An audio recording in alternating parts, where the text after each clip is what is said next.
We've previously discussed what the order of a group is. Today, we're going to introduce the order of an element of a group. We'll see several examples and, of course, look specifically at the definition. Before we read through the definition, I think this is a simple enough concept that it'd be useful to just jump through a couple quick examples. Consider 3 as an element of the additive group of integers mod 6. Certainly, 1 times 3 is equal to 3, which doesn't happen to be the identity of this group. The identity of this group is 0. But if we then consider 2 times 3, that's equal to 6, which is 0 mod 6. And that is the identity of this group. So what we see is that 2 is the smallest positive integer n, so that n times 3 is equal to the identity. The smallest integer satisfying that equation, positive integer anyway, is 2. And so we say that the order of 3 in this group, which we could also denote like this with magnitude bars, is equal to 2. In the same logic, we could figure out what the order of 4 is as an element of the additive group of integers mod 10. 1 times 4 is just 4. 2 times 4 is 8. 3 times 4 is 12, which is 2 mod 10. 4 times 4 would give us 16, which is 6 mod 10. And then 5 times 4 is 20, which is 0 mod 10. And so we see what is the smallest positive integer n, so that n times 4 is the identity of this group. Well, the smallest such integer is 5. That's the smallest positive integer that, when multiplied by 4, gives us the identity of the group. And so we say the order of 4 is equal to 5. All right, here's the definition. And the definition is written in multiplicative notation, although the examples we saw were in additive notation. Let G be a group and A an element of G. Then we say that the order of the element A in the group G is defined to be the least positive integer n, so that a to the n equals e. If we were using additive notation, then we would write this part as the smallest positive integer n, so that n times a is equal to e.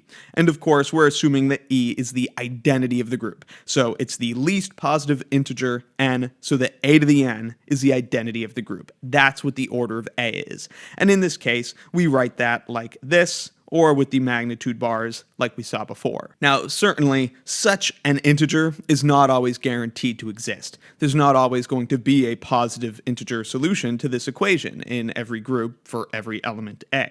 And if there doesn't exist such a positive integer, then we say that the element has order infinity. Let's finish with a few more examples. Let's begin with 10 as an element of the additive group of integers mod 25. So we're back to additive notation here. In this case, 1 times 10 is just 10. And 2 times 10 is 20.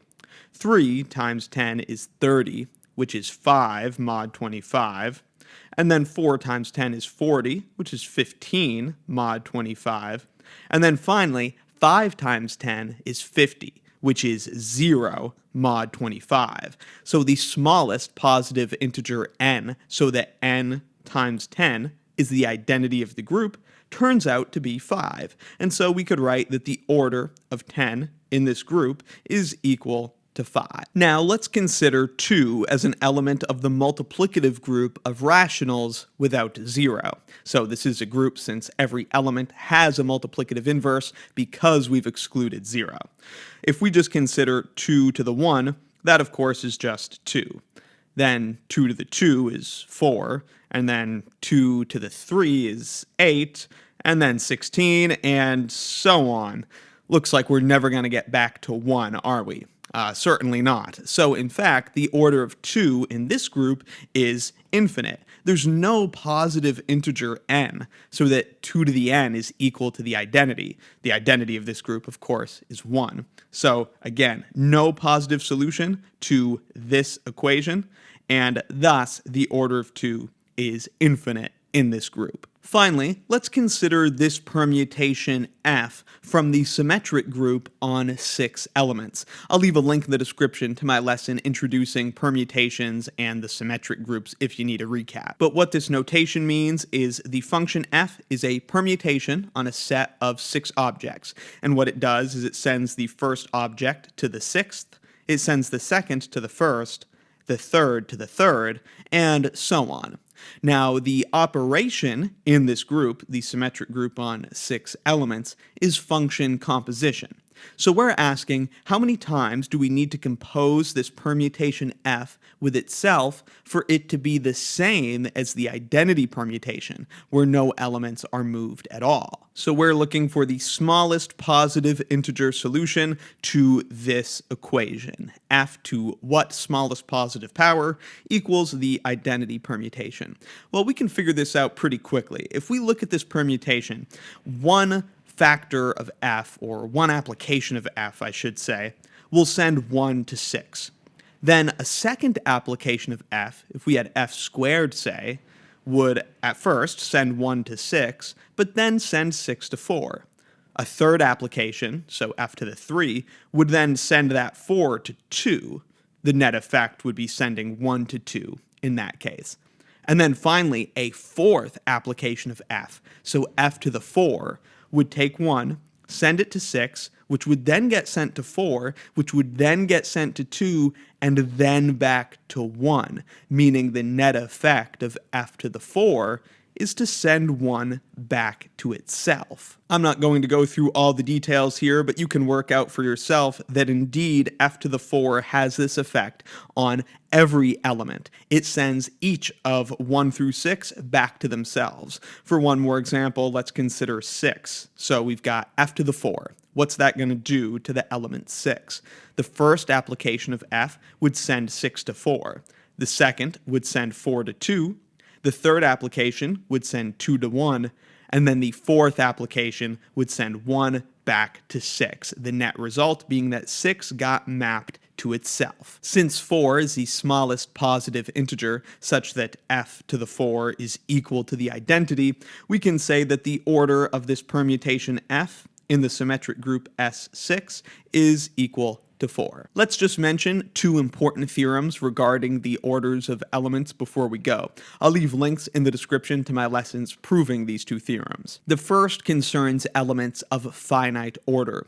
If the order of A is n, then there are exactly n different powers of A, and they are, as you would expect, a to the 0, a to the 1, a to the 2, all the way up through a to the n minus 1. So if the order of an element is n, then we are guaranteed that the first n powers of that element are all of the powers, and they're all distinct. Similarly, if the order of A is infinite, then all of those infinitely many powers of A are different. The powers are never going to loop back into themselves. Just like we saw in our examples, here the order of 10 was 5, and these first 5 powers actually turn out to be all the 5 powers of 10. If we kept increasing the power, we would just keep going through this cycle. Meanwhile, with 2, which had an infinite order, we would continue to get distinct powers of 2 as we increased our exponent. We would never get something that we had previously got in the list. Again, if you want to know more about those theorems, I'll leave links in the description to my lessons proving them. But that's it for now. Once more, the order of an element A in a group G is defined to be the least positive integer n, so that a to the n is equal to the identity of the group. And if no such positive integer exists, we say that the order of the element is infinite. Reindeer to pick me up and slowly get to know me. We'll unwrap each other until we're never lonely.